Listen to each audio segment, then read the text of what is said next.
Ford is slashing prices of up to $10,000 for some of its electric vehicles. To tell us more about it, let's bring in NTD Business's Don Ma. Don, how are you doing today? I'm good. Thanks, Chris. Ford announced significant price cuts for all versions of its electric F-150 Lightning pickup truck. The cheapest version of the Lightning will start at $50,000. That's still more expensive than the price of the truck when it first came out, though, right? Yeah, Ford actually hiked prices on its F-150 four times before this. The truck started at $40,000, and it went as high as $60,000 in March of this year. So why is Ford cutting prices now? I think it could be due to increased plant capacity and the falling cost of raw materials for batteries. But instead of me telling you, I actually talked to someone who spoke to Ford, so let's get her firsthand information. Here's automotive expert Lauren Fix. So, Lauren, Ford slashing prices on its F-150 Lightning trucks. Are they doing this out of the kindness of their heart? Are they just being considerate to the consumer?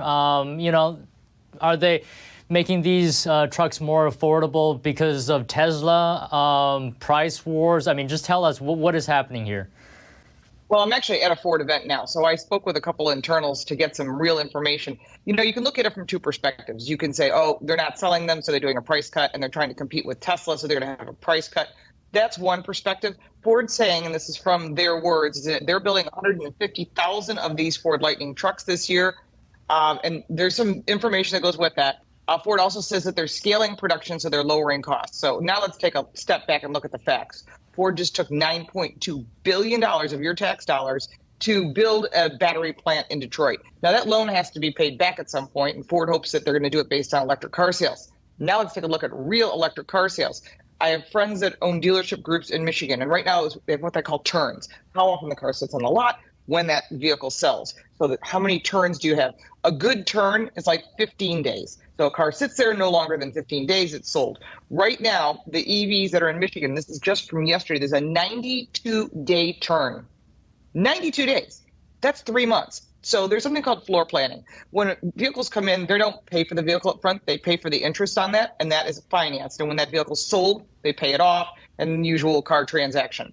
So if that vehicle stays for 3 months, 92 days, that means every single month that vehicle sits, it's costing the dealer money. Now, the dealer is a franchise. And whether you like dealers or not, the manufacturers are pushing these out, but they're not selling. So right now, every dealer in Michigan has between 2 and 5 Lightnings and the Mach-E, which is their SUV.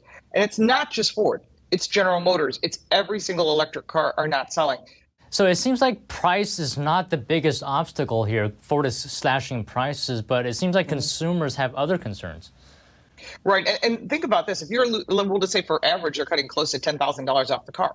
You get a $7,500 tax credit from the federal government, and your state might offer $2,500, and maybe your company offers $1,000, depending upon who you work for. There's a lot of different ways to save money. You could save up to $20,000 on a truck. That's $80,000, still getting you a $60,000 truck.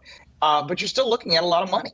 And people are looking at that, plus insurance, plus the economy. I think they're taking a second look at, this may not work for me. You can buy all kinds of power walls. Ford offers one. Tesla offers one. You can put in your home. So you always have charging at home. But that doesn't work if you're actually going to be driving places, and it limits your freedom. And I think people are starting to see that. Have consumers decided, this doesn't work for me? Every time I go to a charging station, which I just talked to someone who was in northern Michigan who told me they had a Ford Lightning truck that they were testing. They got there were 4 stations. 2 of them were working. One had a Hummer in it, and it was going to be there for a long time because it's a very large battery.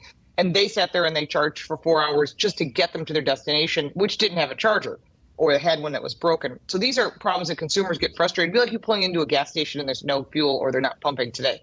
You get aggravated, but there's other gas stations. And in case of charging stations, there's a lot of limitations. And I think that's what's making customers think twice about buying one. All right, seems like a lot of hurdles facing the EV market. But thank you so much today, Laura. Pleasure speaking to you. Thank you.